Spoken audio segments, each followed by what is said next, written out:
An effective transport system is important in every progressive civilization. It is the key to a faster exchange of goods and labor, strengthening the economy in the process. It widens the social and political relationship of a place and its neighbors.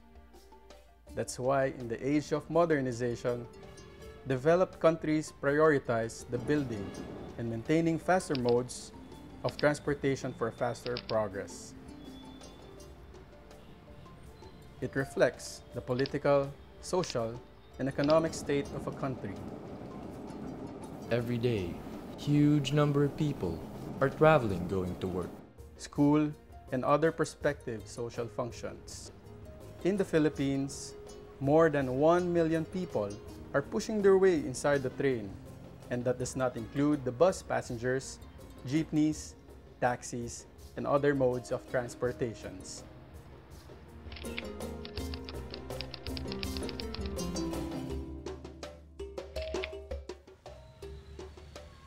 Ibang klaseng kwento nakita ko sa larawan na to ni Michael Cambao, isang kutsero.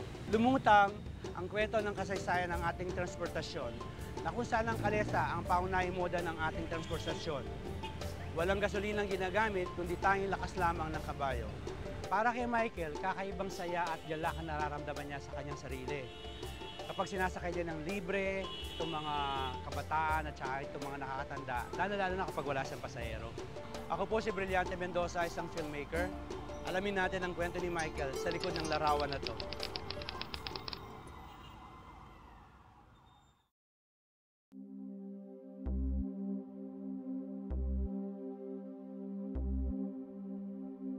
Ako nga pala si Michael Cambao, 34 years old. Isa akong kutsero.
Lang sumayan sa kabayo.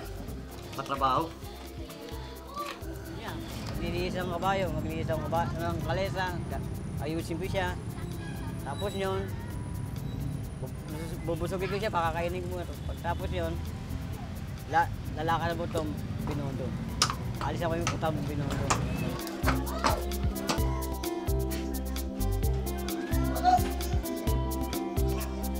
Diyan ka na lang.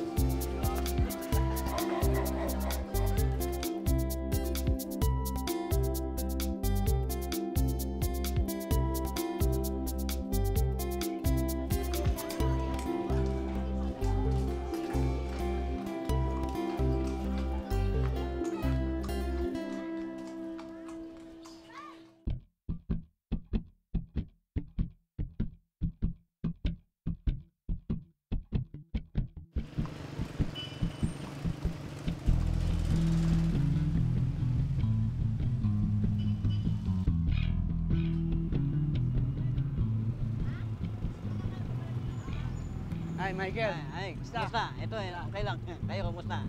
Ito, ano, kanina ka pa? Karating lang. Ito, ngayon pala magsisimulang magaan buhay. Ano, nakapag-ano ka na? May pasahero ka na? Wala pa naman. Wala pa. Umpisa pa lang araw Umpisa pa ngayon. lang ngayon pala araw. Okay. Mga itatanong kami sa iyo, ha? Okay, okay. Yung mga ano kasi meron akong nakita yung litrato tungkol sa kabayo, tungkol sa kalesa. Michael, kailan ka pa nag-start na maging kutsero? Nag-start ako 1996 bago ako mangutsero yun. Nagsisimula na ako mangutsero. Tapos, bakit kutsero?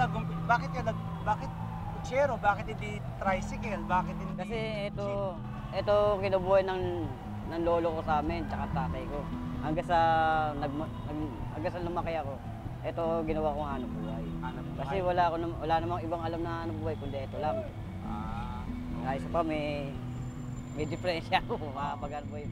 Kasi yung maliit ako, nagkaroon ako ng pigsang dapa sa pinakapuno ng puwit, pinakatumbong. Pigsang dapa, hindi ka agad na-operahan yun. Mataas ang lagnat ngayon, kumbaga nasobra sa gamot, na-overdose. Umuro yung mga ugat. Kaya umiksito pa ako.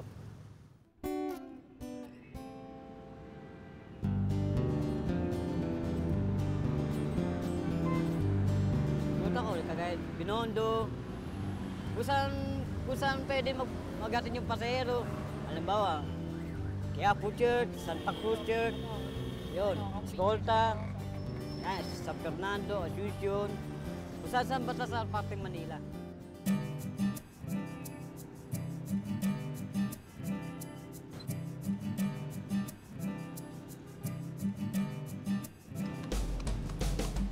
Minsan nakakaayon na sakay, 5, ganyan.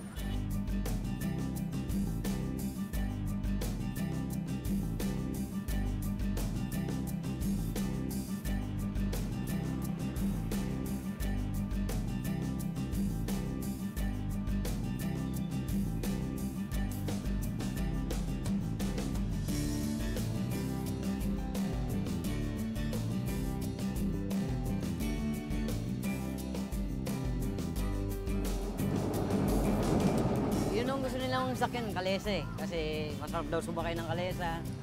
Parang namamasyal lang sila.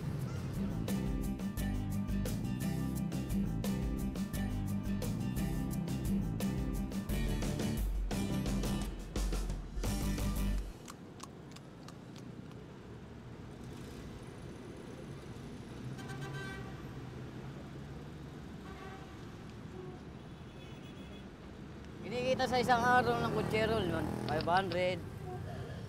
Hindi naman pare-pareho, minsan. Minsan pag medyo malakas, nakaka 1,000. Pag natural lang, 400, 500 ganyan. Nire-rentahan ko lang kasi ito eh. Anong renta nito? 300 sa isang araw. 300 sa may-ari. 200 lang ako. Yung sosobre sa akin na. Yun ang pinagkakasya ko sa pamilya ko. Yun ang inaasa sa akin ng mga magulang ko. Paggasto sa araw-araw, sa kakainin. Ako tumutulong sa kanila.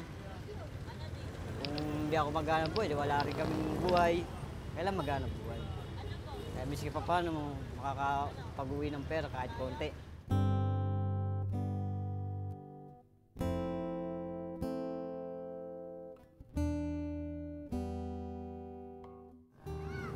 Nalulungkot din dahil walang ganong sumasakay. Minsan parang ako naiinip lang sa kalesa. Parang gusto ko lumipat muna. Kumbaga, mag-aliwali muna. Mamasyal. Pag nakalipas yun, balik uli rito, parada uli.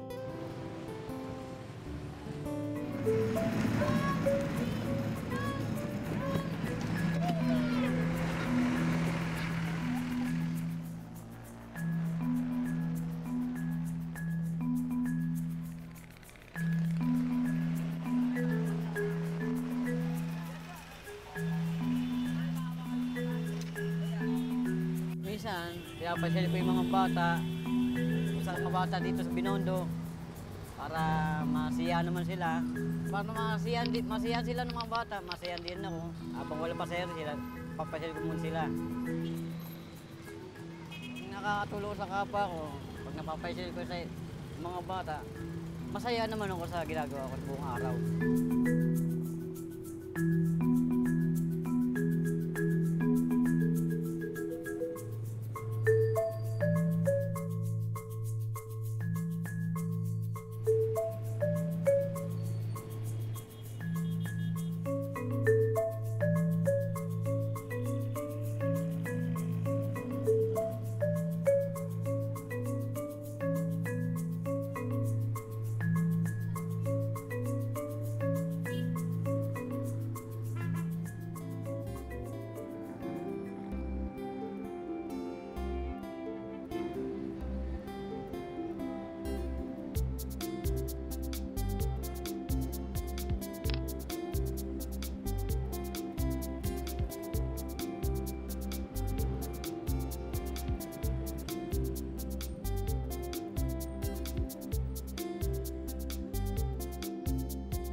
Kaya nagsasakay rin ako para lalo silang sumaya kahit na walang bayad. Masaya na rin ako kahit na ganun. Okay na sa akin yun.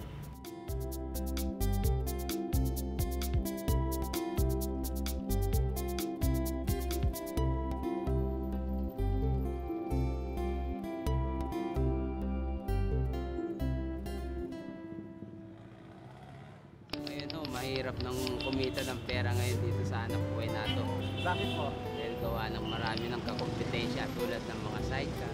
Nung araw, dito sa Chinatown, talagang inaano ng mga Chinese to. Ito ang sinasakyan ng mga Chinese tsaka mga foreigners. Sa ngayon wala na. Panahon pa ni Rizal to, panahon pa ng mga Kastila, ito ang unang-unang transportation ng ating bansa. Sa amin sa ngayon wala na. Hirap ng kumita. Swerte-swerte na lang. Dati puro kalesa nung araw dito eh. Wala nang gano'n kami kinikita dito nung araw. Kinikita namin sapat lang na dyan 400 lang. Body ng kalesa 250. Pira ka lang makimita 500 lang. Kasi minimum sa amin 50 lang eh. Hinahanap ko yung lolo ko, tatay ko, kutsero. Itong pinabuhay sa amin, lahat mga kapatid namin. Itong binuhay sa amin tatay ko, kutsero. Dati malakas yung kalesa. Kaya may na ngayon. Yung nakarang tao, talagang pasama-sama ako sa tatay ko, ganyan, sa lolo ko. Malaga pa dati pera. Ngayon kumita ka ngayon pinakamalaki, 400, 500. Minsan nakagalit ka nanay ko, ano bang ginagawa mong hanap buhay? Ayaw sa nanay ko, wala na hindi na uso kalesa ngayon. Tsagaan na lang. Kasi hindi lang ng Pilipino akala, minamahalan sila eh. Hindi pa na memorize na mura kalesa eh. Kasi ito nang nasakyan natin kalesa talaga eh. Kaso hindi lang na medyo mura ang kalesa. Hindi na first time. Dati, pila namin, 10 kami rito, ngayon 4 na lang kami. Wala na, may iba kasi yung kakabayo, binenta na rin eh. Kasi laking talagang hindi na ng kalesa ngayon. Talagang gano'n ito ang guhit ng kapalaran natin na naging kutsero tayo. Kaya ito ang naging hanap buhay ko. Masaya pagka may kikita, pagka wala na, malungkot din nun. Kahit pa paano, masaya na rin dahil ito na lang ang natitirang hanap buhay na nalalaman ko. Lalo't may edad na ako.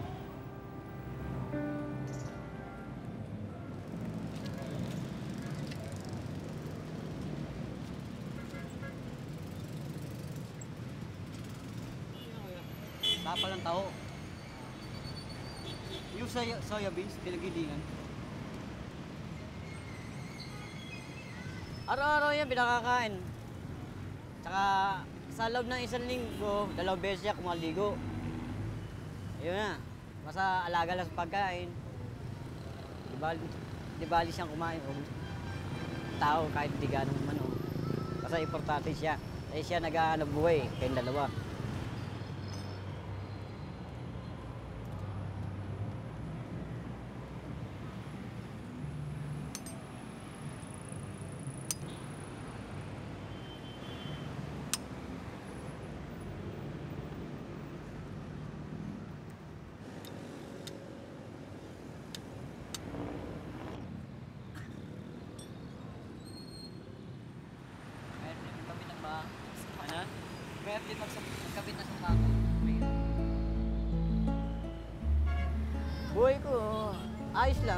masaya naman ako sa buhay ko ngayon. Pag nakakasobra ako ng 500, 400, ganyan, masaya na ako.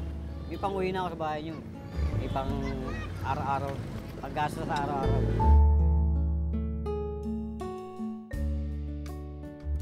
Kontento na ako sa buhay ko nito, basta wag lang magkakaroon ng aberya sa sarili ko.